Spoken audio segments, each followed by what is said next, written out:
Estamos de vuelta aquí en Hechos y es momento de dar paso a nuestra entrevista esta noche en donde, pues como era de esperarse, estaremos hablando de la noticia más importante del día.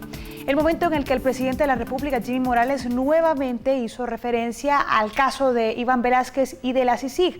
La decisión que tomó desde el pasado viernes de no renovar el mandato de la CICIG en nuestro país y luego de no permitirle el ingreso al comisionado y jefe de esta misma comisión a nuestro país. Hoy, acompañado de la ministra de Relaciones Exteriores, el ministro de la Defensa y el procurador general, pues también presentaron algunos de los argumentos por los cuales ellos consideran que Iván Velásquez es un peligro para la seguridad del país. Hicieron diferentes señalamientos, sobre todo por parte de la canciller guatemalteca, en contra de la Comisión Internacional contra la Impunidad en Guatemala, e hicieron una enumeración de lo que ellos consideran que han sido, pues, abusos por parte de la CICIG en los últimos 11 años que han estado en nuestro país. Hoy hablaremos de lo que ha pasado, pero también de lo que sucederá en nuestro país, de lo que procede ahora por parte de la Corte de Constitucionalidad, quienes también ya han hecho un pronunciamiento en este día y le han solicitado un informe al Ejecutivo para que explique cuáles son específicamente todas las alusiones que hacen en este día. Así que para poder platicar un poco más de este tema, hemos invitado hoy al licenciado Estuardo Ralón y también al licenciado Pablo Hurtado para poder ahondar un poco más en este tema. A ambos les doy las gracias y les digo buenas noches. Buenas noches. Buenas noches. Licenciado Ralón, empecemos con usted. ¿Qué primera lectura le podemos hacer a lo sucedido en este día? En principio, la conferencia del presidente acompañado de la canciller, del procurador, del ministro de la Defensa, pero de Gobernación, perdón, pero hizo falta justamente el ministro de la Defensa. ¿Qué podemos decir al respecto? Sí, creo que a diferencia de la conferencia anterior, llamó la atención que ahora pues no había la presencia militar de la primera conferencia. En cuanto al formato, creo que acertado por el tipo de decisión que era, una decisión como jefe de Estado, y que la vez anterior pues fue un motivo de muchas críticas el por qué estaba rodeado, digamos, de las cúpulas militares. El otro tema que me llamó la atención fue yo sentí una determinación, digamos, al reafirmar, la conferencia era para reafirmar y ratificar las declaraciones que se había dado en la conferencia anterior, de que se mantenía la decisión de no solicitar una prórroga del mandato y que por lo tanto finalizaba en septiembre de 2019, y adicionalmente que estaba, digamos, él actuando dentro del marco del derecho constitucional. Hizo nuevamente alusión que la Constitución le permitía no acatar órdenes manifiestamente ilegales, pero que él no tomaría una decisión que llevara a un rompimiento constitucional. Digamos que de lo que dijo el presidente, tal vez eso es el resumen más importante, y luego ya fue la canciller la que hizo ya señalamientos más directos, como bien se mencionaba, de por qué se motivó el restringir el ingreso, y que esos motivos por seguridad nacional habían sido trasladados a manera de denuncia a Naciones Unidas, y hubo un reclamo, percibí yo en la conferencia, de que la controversia planteada según el artículo 12 en su momento no había sido tomada con la celeridad, prioridad del caso, y que eso llevaba a que ante esta situación de seguridad presentaran una denuncia. Así que básicamente creo que el resumen de lo más importante que yo vi en la conferencia, todos a la expectativa después de lo que la Corte de Constitucionalidad iba a resolver, porque dependiendo de esa resolución y dependiendo de la reacción eventualmente del Ejecutivo, en los últimos días hemos estado como que a las puertas de una eventual o no crisis constitucional. Se ha hablado de rompimientos posibles y de diferentes escenarios. Ese es el ambiente, digamos, en el que se desarrolla la conferencia. Licenciado Hurtado, quizás lo que más destaca de esta conferencia es justamente lo señalado por parte de la canciller guatemalteca. Y quizás lo más importante de todo ello es, entre muchas cosas, cuando señala a Iván Velásquez como un peligro para la seguridad nacional. ¿Considera usted que Iván Velásquez es eso? Bueno, tal vez lo importante y el llamado que vale la pena hacer y aprovechar es, evidentemente hay dos partes que están en conflicto, cada una de las cuales con sus argumentos y sus posturas. Pero el aspecto medular es quién es el que debe y está legitimado para calificar si esos actos encuadran o no dentro de la legalidad, dentro de la constitucionalidad. Y eso es justamente la Corte de Constitucionalidad. De ahí que la decisión que va a tomar la Corte de Constitucionalidad es la que se vuelve indispensable y al que al final de cuentas va a poder establecer y dirimir la controversia sobre la validez de los actos de gobierno. ¿Qué opinión tiene usted entonces con respecto a lo señalado, tanto por el presidente de la República como del procurador? El mandatario dice: no acataré ninguna clase de orden que no sea constitucional o que pues vaya en detrimento de, y por otro lado el procurador hace alusión a que cualquier decisión que no vaya en la línea de lo dispuesto por el gobierno será impugnada. ¿Qué puede decir usted al respecto? Bueno, primero, un aspecto importante. Ni en las atribuciones del presidente de la República, ni en las del Procurador General de la Nación, que es el abogado del Estado, corresponde dilucidar o dirimir la constitucionalidad de los actos. Para eso existe un órgano especializado, que es la Corte de Constitucionalidad. De esa cuenta, el ente que en el Estado de Guatemala puede decir si una actuación es o no acorde a la Constitución, es la Corte de Constitucionalidad.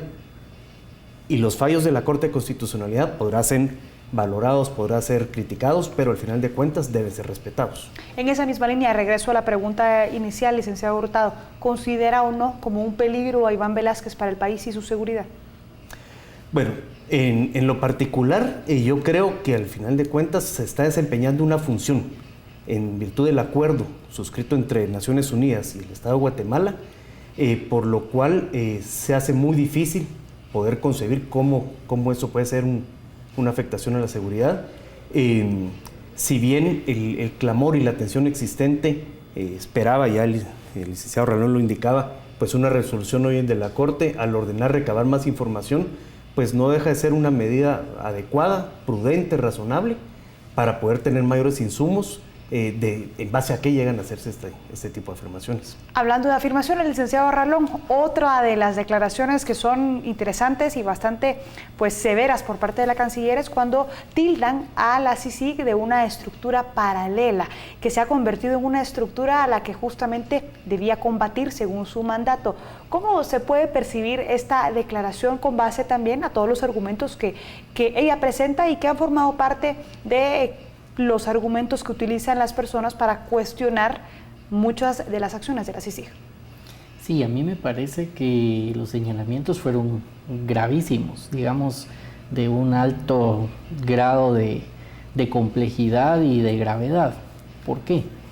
Porque así como se hizo tal afirmación de que el señor Iván Velázquez era un peligro para la seguridad nacional y que por eso se restringía, se recordaron algunos casos, o sea, que tienen que ver, por ejemplo, con el asesinato del señor Pavel Centeno, sí, y que decían nunca se esclareció, con una golpiza que recibió un joven, aparentemente por algunos miembros de seguridad de CICIG, que tampoco se esclareció, es decir... El allanamiento a casa presidencial. Se hizo el resumen que, digamos, no son señalamientos menores. Y creo que al decir se puso una denuncia a nivel de Naciones Unidas, el término denuncia es ya también otro nivel diferente, porque no es lo mismo un informe, una controversia, una queja, a una denuncia, pues uno pensaría que quizás algunos elementos probatorios que son propios de una denuncia. Son al final especulaciones, porque si hay algo que tenemos que decir los ciudadanos de las dos conferencias de prensa es que no se brindó una información a detalle de cada uno de esos señalamientos. Y entonces también uno debe ser cauto, como creo que lo está haciendo la Corte de Constitucionalidad, que ante la gravedad de los señalamientos, pues pide unos informes. No resuelve, no los da ni por ciertos ni por falsos en este momento, sino pide unos informes precisamente para tener mayores elementos. Justamente en la línea de la cautela, licenciado Hurtado, ahora que procede también en un plano internacional, para que, debido a estos fuertes señalamientos que hace la canciller, debería entonces sustentar todo lo expuesto. ¿Qué debe hacer para pues llevar justamente esos indicios a los cuales hace alusión el licenciado Ralón ante ya los organismos internacionales? Bueno, definitivamente, y creo que aquí puede parecer redundante, pero hay que volverlo a mencionar, el ya famoso artículo 12 del acuerdo suscrito que establece el mecanismo para la solución de controversias, que no es un... Aunque el Ejecutivo aduce que no ha sido respetado después de un año de haberse intentado ejecutar. Sí, pero el criterio sostenido por el organismo ejecutivo de que instó el mecanismo y que no hubo ninguna respuesta, no faculta por sí a la toma de decisiones unilaterales.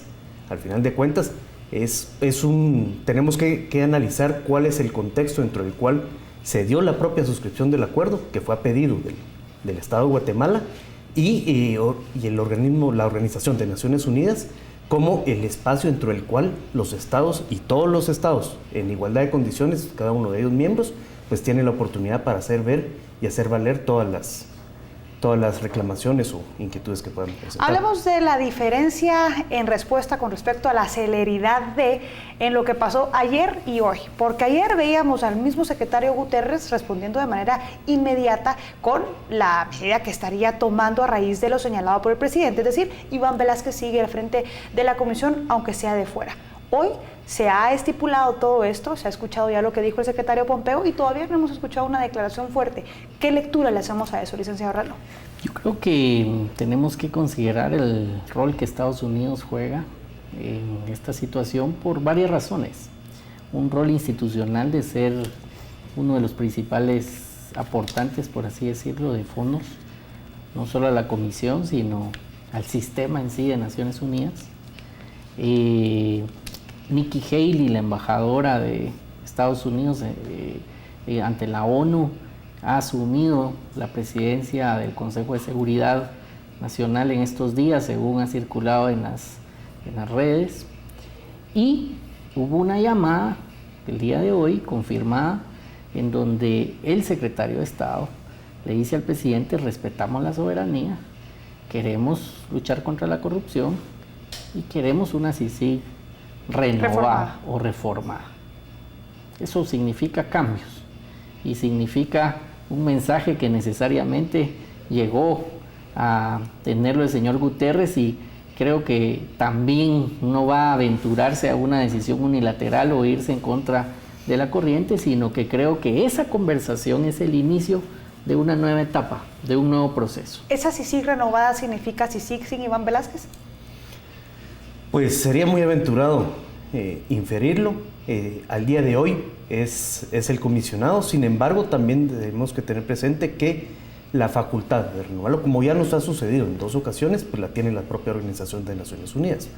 Y tal vez es importante mencionar también que el propósito que se ha manifestado desde Naciones Unidas es contribuir con la lucha contra la impunidad y la corrupción en Guatemala, y no me animo a pensar yo que pueda caerse en un tema de personalización. Contemplando justamente lo que usted ya exponía, licenciado Ralón, en relación a la posición ahora de Nikki Haley y también lo que se ha dicho por parte de algunos analistas con relación a pues esta postura nacionalista del presidente Donald Trump y también de Nikki Haley, que entonces estaría apoyando la soberanía de Guatemala, ¿se podría traducir a eso que yo ya le preguntaba al licenciado Hurtado? Si sí sigue, lucha contra la corrupción sigue, pero sin Iván Velázquez. Yo creo que muy probablemente vamos a ver el relevo de Iván Velázquez como comisionado antes de que se dé esa fecha de finalización. E incluso yo entendí que la reforma es una reforma que va a iniciar, no dentro de un año, sino va a iniciar en lo que queda del mandato. Es decir, yo creo que el énfasis en la transferencia de capacidades seguramente va a ser un tema, y luego va a ser replantear de los grandes problemas que tiene Guatemala, especialmente en el tema de narcotráfico, si es o no esa vía, ese camino, o si Estados Unidos considera que quizás puede aportar en forma directa de una manera más efectiva. Es decir, creo que la fecha de finalización de la CICIG con septiembre de 2019, yo la sigo viendo como una fecha definitiva según lo ocurrido el día de hoy, pero falta mucho tiempo, nos queda un año, pueden pasar muchas cosas, y creo también que este escenario hace que la Corte de Constitucionalidad, muy probablemente al recibir esos informes y al indagar mucho más de este contexto que estamos indicando, probablemente no tome una decisión que vaya en contra de lo que puede hacer algún riesgo a la seguridad nacional. Licenciado Hurtado, ya fase de conclusión.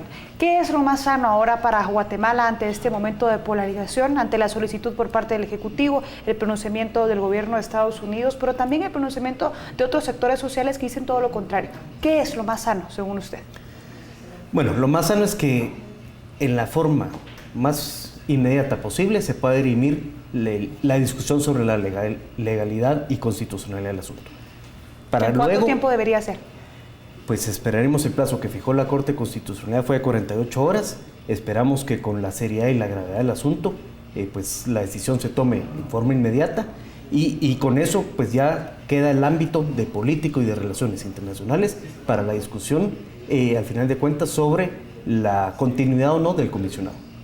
Creo que todas las partes han sostenido la continuidad y la importancia de la continuidad de la comisión, y lo que está en tela de duda pues, es el comisionado. Licenciado Ralón, lo más sano para el país. Yo creo que lo más sano es comparto en que se clarifique si lo ocurrido es algo que debe ser suspendido o no por una resolución constitucional, porque está sometido a un control constitucional. Es decir, sí es bueno que se resuelva rápido, que no quede en esas resoluciones como ha ocurrido con la Corte, la última que leyó, que llevó 400 días y que no nos vaya a dar aquí el 2019 y no se resuelva el impasse, ¿no? Yo creo que eso es sano. Lo otro que es importante es que la lucha contra la corrupción continúe. Los guatemaltecos queremos vivir en una Guatemala donde no haya corrupción, donde no haya impunidad, que sea bajo estándares internacionales de objetividad, imparcialidad, debido proceso. Y si nuestro principal socio comercial... ¿Es sano que siga Iván Velázquez al frente de la CICIG? Yo creo que en este momento no es sano. Creo que desde que fue declarado non grato no es sano, porque ya vimos lo que pasó. Un nivel de tensión enorme que nos llevó a una crisis institucional de la cual todavía no hemos salido. Así que definitivamente yo creo que lo mejor es un relevo. A ambos quiero agradecerles por haber estado con nosotros en esta noche de Hechos y a usted por sintonizarnos y sacar sus propias conclusiones. Soy Ana Lucía Mazariegos, ha sido un verdadero privilegio acompañarle. Lo dejo ahora con el resumen de las noticias.